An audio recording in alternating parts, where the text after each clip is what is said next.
If you recognize that you're a nice guy and you're sick of those traits and want to level up out of being a nice guy into being a masculine man, this episode is for you.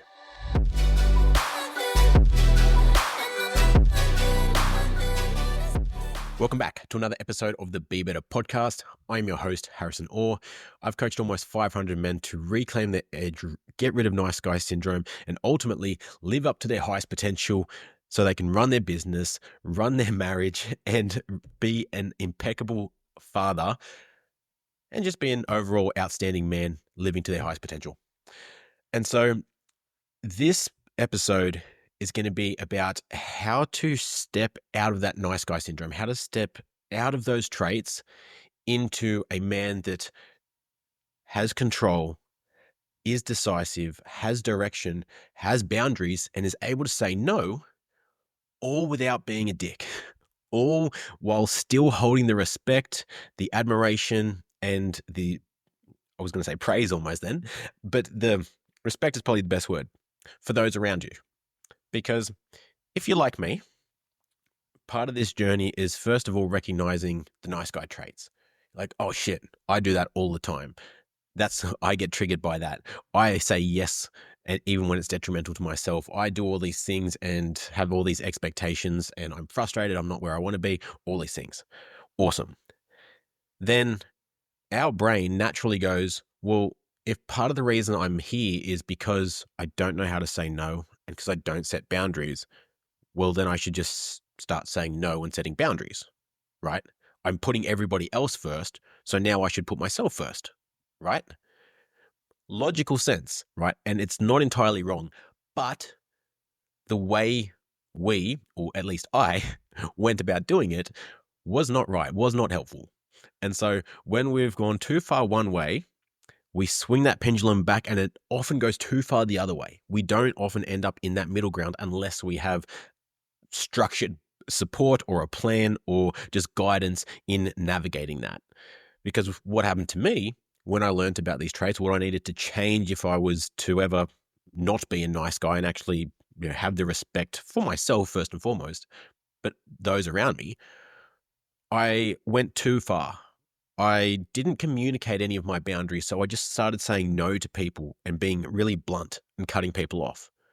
I was quite arrogant in some of the things that I was doing, and instead of getting this positive response, especially from partners or from females, like I was kind of expecting, I was met with fights and arguments and like frustration, like the exact opposite of what I thought I'd get. And so I was even more confused.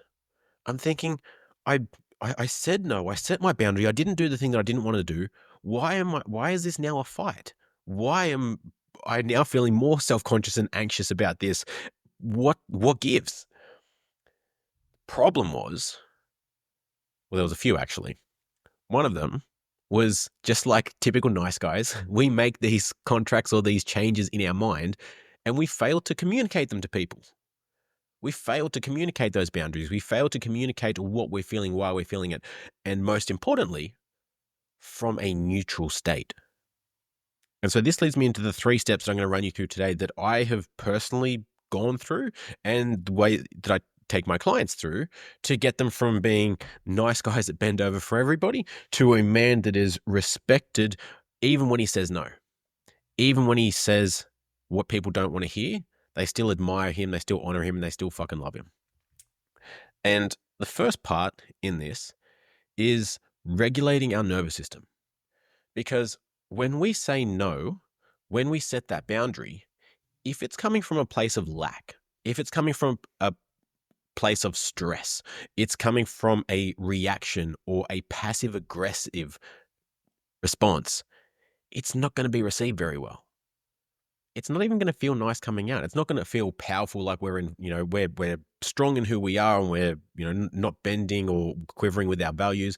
It's going to feel like a reaction, like oh, well, you said this. Yeah, well, fuck you. You can't do this. I'm going to say no to you. It's like being spiteful, right? And so when we're able to regulate our nervous system, we're able to communicate clearer. We're able to be empathetic and listen to somebody else. We're actually able to hear what this person has to say and attempt to understand what's going on, what they're trying to communicate, as opposed to sitting there thinking as they're talking, how am I going to respond to this? How am I going to get out of this? How am I going to shut this person down? Which is jumping at that next opportunity to talk and bulldoze our way to getting what we want. And that was a trait that I used to think was masculine, right? I thought that assertiveness, that dominance was being masculine. I was so far from the truth. And I think a lot of guys still feel like that. And that's where this toxic masculinity kind of comes in, because people assume all those traits are toxic, are bad. That's what masculinity is. It's like, no.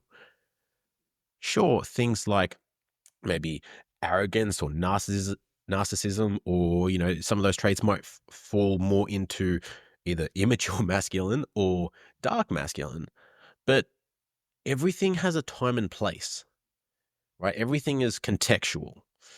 And especially, if you work with me, you'll at one point go through a process of ownership.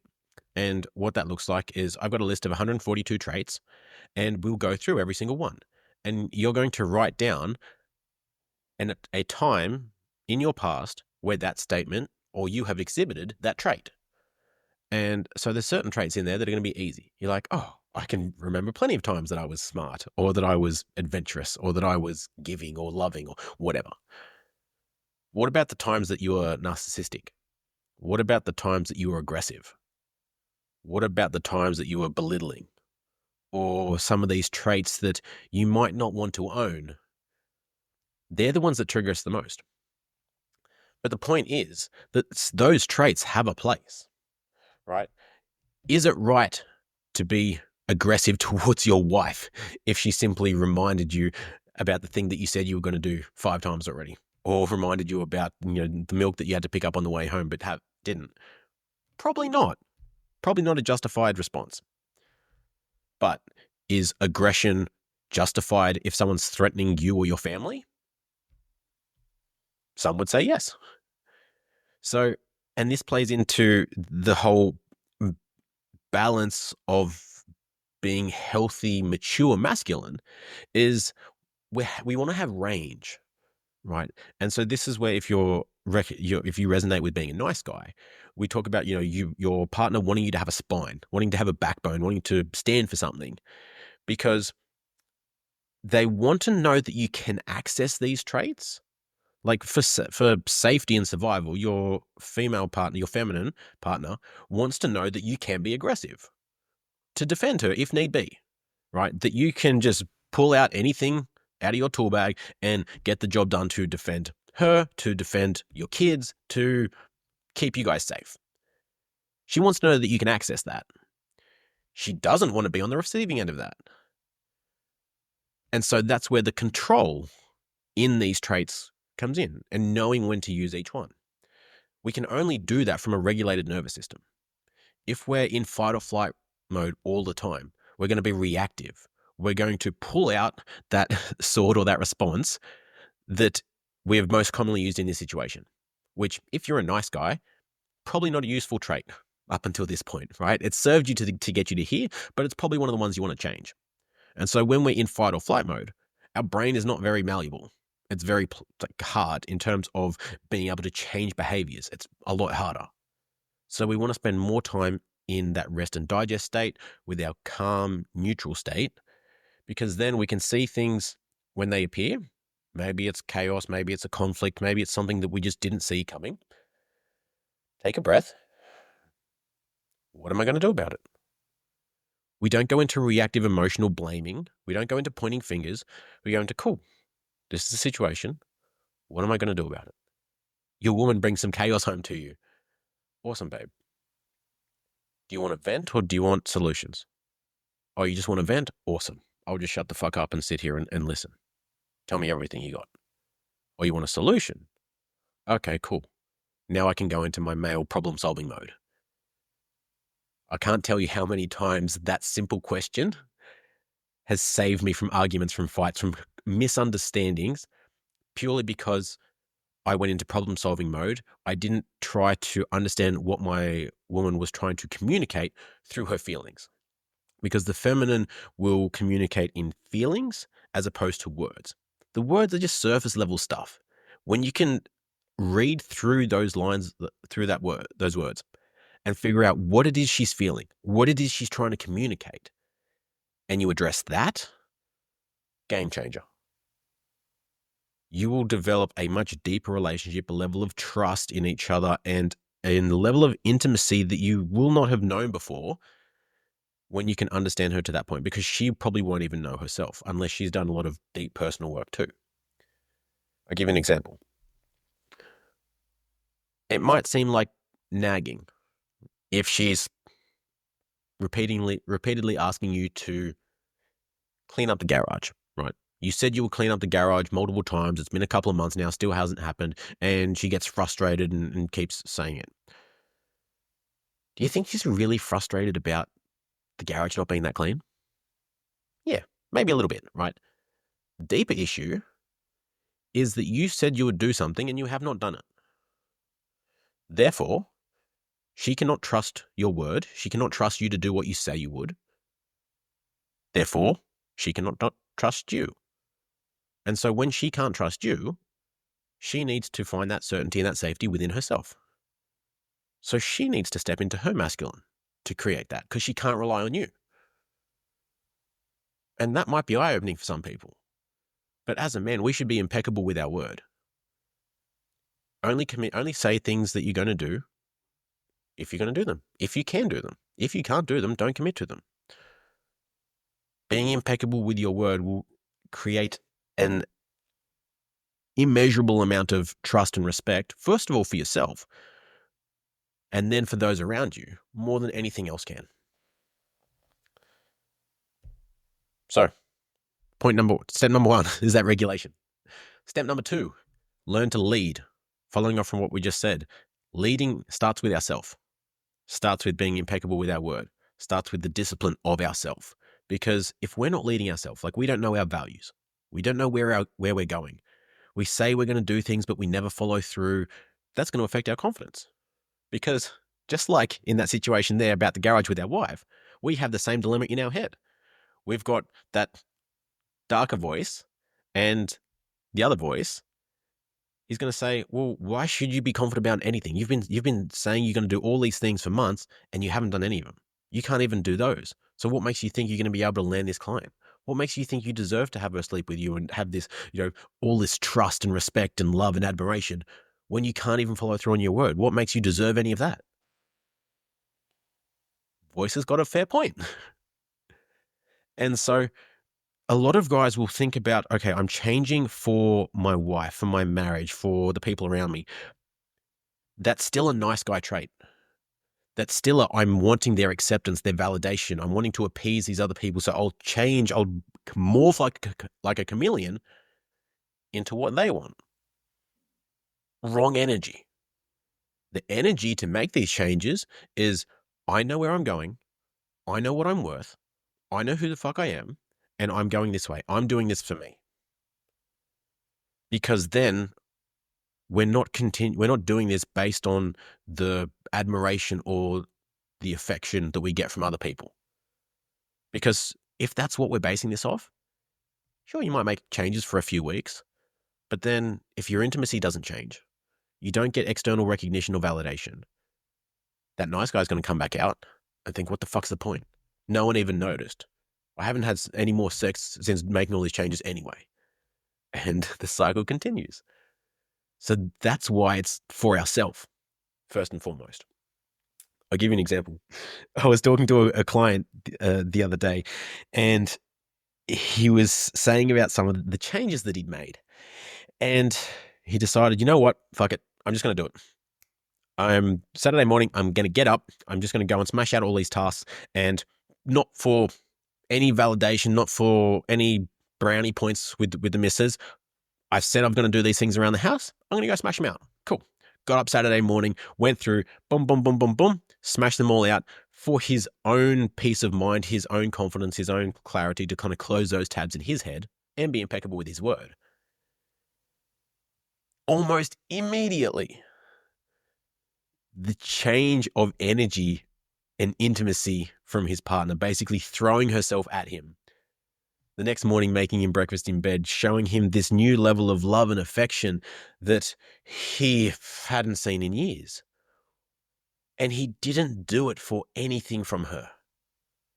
It wasn't with the intention, the nice guy intention of, if I do all this stuff, then she'll put out, she'll sleep with me, she'll be more intimate, she'll be more relaxed, she'll give me what I want, she'll respond in this way. As I'm doing this stuff for me. And that is powerful. A lot of guys are scared of that because they figure, if I'm doing this for me, and what if they don't like it? What if they don't like that I'm putting me first and I'm doing all this? What if that actually repels some people? Yeah, maybe. What if my wife doesn't like this and she calls me selfish and it drives us further apart? Maybe. Bit on the selfish part. The sooner we can accept that everything anybody does ever on this planet is always and will always be selfish, the sooner you can remove that as a negative label or an insult. You're so selfish. Yeah, I am. Thank you. You don't have to say it because that's going to start a fight, and yeah, so are you, right? If we take this to natural extremes, I'm sure we've all heard of stories of a do-gooder who maybe dives into a rip in the ocean to save a kid, or, dives in front of a bus to, push someone out of the way so they don't get hit by the car. And we think, it was such a selfless act. They're such a hero, all these things. Amazing. I'm not taking anything away from those people. But what is the real reason, subconsciously, that they won't even know, that triggered them to go and take that action to risk their own life? Was it that they wanted to save this stranger, put their own life in danger and to save that stranger, or even to save their kid? Probably not. The real reason is because they didn't want to live in a world where they saw that happening, had an opportunity or a chance to save them, and didn't take it. They would rather die trying than be in a world where they have to live with that guilt that they could have saved this person and didn't do anything about it. They just sat there and watched. Right? So that's the extreme. So justifying why you do anything else becomes much simpler. And so, yes, we are all selfish. Not a negative term. And end of debate. Now, once we're starting to lead ourselves, we know our values, we know our purpose, we know where we're going for us, not trying to appease anyone else. We lead us because we've got that energetic magnetism from those around us because we know where we're going. And there's a pull, right? There is an attraction to people like that. If you've ever been around someone that is so confident, so certain of themselves, knows where they're going, and will not take no for an answer, and not in an arrogant, like, get out of my way type thing, but in this calm certainty, it's attractive. You want to be around that person. You want to see, okay, cool, this person is going places. I want to be on that boat. I want to be on that ride. And when we lead ourselves like that, naturally it enables us to lead our household, lead our partner. And they can then relax into, like, assuming you have a female partner or wife, she can then relax into her feminine because she doesn't have to lead anymore. She can trust that you're going to do it, that you can take over. And this only happens through repetition, through consistency. And yes, she will test you. She will test you with sex and temptation and all these other things to see how much does he really mean what he says? How aligned is he really to this purpose, to doing all this? And that's where eventually, if you go down that path, you might get to the point of ejaculation control, right? Semen retention, some people call it. And so you're still having sex. It's not abstinence of sex, but you're able to have sex without ejaculating. And then so you withhold that, you have the power now. Because most women get into bed and they're like, cool, no, I can make this guy come in a couple of minutes if I want to. We're having sex because I want to, and he's going to come when I tell him to come because I'm in control here, because he can't control his orgasm. He can't control his body. When you can control that, You hold the power. You hold the power to say no. And just like a little child, when you take the toy away, what do they want more of? Like, I'll give you 5 minutes here. Okay, I'm complete now. I'm going to go have breakfast. Right? The tease factor, the tension that builds will create a dynamic, a polarity, a level of power that I had never experienced before until I did that. I used to think it was a crock of shit. I'm like, coming is amazing. Why would you not want to do that? That's dumb. Until I realized, I started to notice, I should say, how depleted I was feeling after sex quite often. Like I'd feel depleted, complacent, comfortable for like a couple of days. Like my drive to go and do stuff, even to go and lift, to go and make more calls, to go and, push in business and challenge myself was gone. I was like, oh, this is comfortable. This is easy. And my drive was gone. And that's what started my journey into that. And that's what regained that power, because I realized what was depleting me. Now, 1, regulate our nervous system, regulate our state. 2, lead ourselves. Know where we're going. Be undeniable in where we're going. Create that energy. That sets us up for number 3, which is the embodiment. Embodying these traits so that this is the man that we are everywhere we go. It's not, oh, well, I'm only this man after I've done my 2-hour morning routine and I've had a good night's sleep and I'm in this environment and it's super controlled and my wife says this and I've got a script for that, so I know how to say this and that's how, I know how to do it in that container. Cool. That's a start. But the embodiment is not just a state change, right? You can withhold that ejaculation one time. You can jump in an ice bath. You can do some breath work. You can, jump up and down. Do some Tony Robbins shit. Have a state change. Feel better about yourself. Feel masculated. Feel powerful, whatever it is. But that will fade. And if we're constantly chasing that, you're probably the same type of person that says like, oh, I'm not motivated to do this. I don't feel like doing it, so I'm not going to do it. Cool. It's not about that state change. Sure, that's part of the start, but we need to embody it. We need to be that energy that radiates out of us as we walk, as we move, as we talk, as we sit there like the lighthouse in the storm. Because when we become that man, we're not just faking a couple of traits, we become that man. It's who we are every moment of the day. It makes it a lot easier to handle that chaos, to handle that conflict, to lead in business, to lead your marriage, to step up. Because that now becomes the default state. And sure, there's always going to be kinks in our armor. There's always going to be default states that aren't serving us to our highest purpose. But that's where that self-reflection comes in. Having a mentor, have someone challenge you on these things, see where things aren't as good as they could be. But it's about lifting that floor. So imagine those default states are still mature masculine states. They're not reactive little boy victimhood mentality. They're much higher level of consciousness, much higher emotional intelligence. Not a bad place to be. And so that's the overview. That's the 3-step process that I've personally walked through / walking through, and what I take all my clients through.